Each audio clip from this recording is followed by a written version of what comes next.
It's December 3rd, 2007, and I'm Ashley Allison with MyNationOnline.com.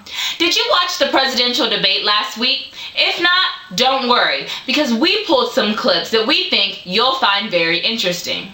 Now, the debate covered the traditional topics from immigration, the war in Iraq, abortion, and gun control.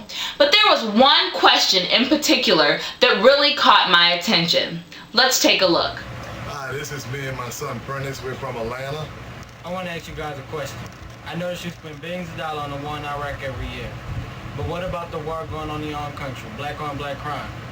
200 to 400 black men die yearly in one city alone. What are you going to do about that war? It feels like the Taliban is right outside. After hearing this question, I immediately came up with some ideas that I'd like to hear the candidates respond with. Are they going to offer the traditional solution of throwing the offender in jail? Or are they going to support and propose new initiatives to provide urban youth with other alternatives and opportunities than a life of crime? Here's what the candidates had to say. First of all, Prentice is pretty fortunate because he's got a dad standing next to him that apparently loves him by all appearances there, and that's probably the best thing you can do for a kid is to have a mom and a dad.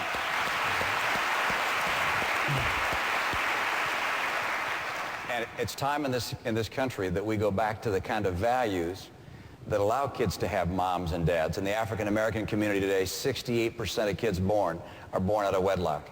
And so we're going to try and once again re-inculcate in this country the kind of values that have made us so strong, family values. The question is, what are you going to do about the war in the inner city? Well, about the war in the inner city, number one, is to get more moms and dads. That's number one. And thank heavens Bill Cosby said it like it was. That's where the root of crime starts. Number two, we've got to have better education in our schools.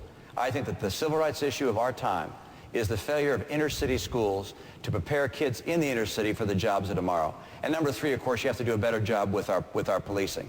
And I was very proud that I added one state police class after another. We have the largest state police in the history of our state during my term. We put in place tough laws related to drunk driving, sex offenders. They have their pictures now posted on the internet. We took actions to be tough on crime, and I was pleased that violent crime in my state during my term reduced by 7%. Mayor Giuliani, your campaign manager last week called Governor Romney a mediocre one-term governor.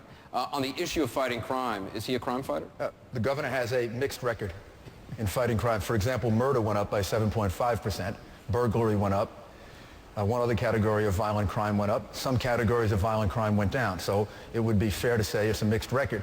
The reality is I had a very strong record in doing precisely what the young man was asking about, and that is reducing crime, and specifically in neighborhoods that would be regarded as poor neighborhoods, the neighborhoods that had the most crime. For example, in Harlem, we reduced crime by about 80%. We reduced shootings overall in the city by 74%. The city of New York was one of the most dangerous cities in America, and particularly in the neighborhoods this young man is worried about, they were really dangerous. They are not that way anymore, and we made the changes with the CompStat program, the broken windows theory, and with very, very good leadership. Governor Romney, I have to allow you 30 seconds to respond. Oh, I think we all recognize that the mayor did a wonderful job at reducing crime in the city of New York. I'm not a mayor. I'm not running for a mayor's job. I didn't have a police commissioner.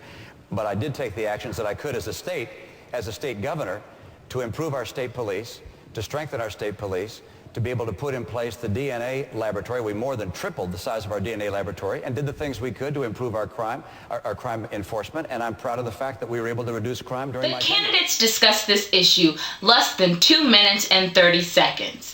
Yes, Giuliani did lower the crime rate in New York City. And it's no secret, as Romney stated, that African American children are being born into single-parent homes. But the question the young man asked deserves more than an answer based on statistics. Since the candidates did not provide complete answers to the question, I went to their websites looking to see if they provided any information about how they would tackle inner city crime and other issues affecting African Americans. Unfortunately, I didn't find anything. This made me think of another question a person posed that night. I'm McMillan, and I'm from Los Angeles, California. On a variety of specific issues, gay marriage, taxes, the death penalty, immigration, faith-based initiatives, school vouchers, school prayer, many African Americans hold fairly conservative views. And yet, we overwhelmingly vote Democrat in most elections. So my question to any of the Republican candidates here is, Why don't we vote for you? Well, based on the response of the first question, it's no mystery. Republicans do not seem to be paying attention to African American issues, and in my nation, that's unacceptable. In my nation, Republicans and Democrats care about issues that affect my community and people who look like me. In my nation, African American issues are relevant, not because they can get you votes, but because the candidates respect the value of every life and realize that each person deserves the opportunity to live in an environment that's safe and prosperous. But we want to know what your nation looks like. Do you think Republicans ignore the issues affecting African Americans? Do you think there's a such issue as a black issue? Log on to mynationonline.com. Submit a comment, a written blog, or a video blog. Let us know how you feel Republicans should treat African Americans in your nation.